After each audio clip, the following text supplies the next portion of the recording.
তেজপুৰৰ নপামত বৃহৎ পৰিমাণৰ নিষিদ্ধ হেৰইন জব্দ। আটক হেৰইন কঢ়িয়াই অনা গাড়ীসহ গাড়ী চালক।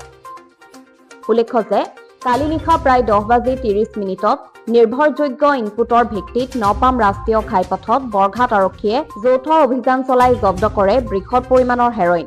এই অভিযানৰ সময়ত ৰেজিষ্ট্ৰেশ্যন নং AS11EC 7496 এখন অশোক লেলেণ্ড বাৰাডোছ বাহন চালকৰ সৈতে আটক কৰা হয়। গাড়ীখনৰ পুংখানুপুংখ তালাচীৰ অন্তত সন্দেহযুক্ত হেৰইন থকা 11 নং চাবোনৰ কেছ উদ্ধাৰ কৰা হয়।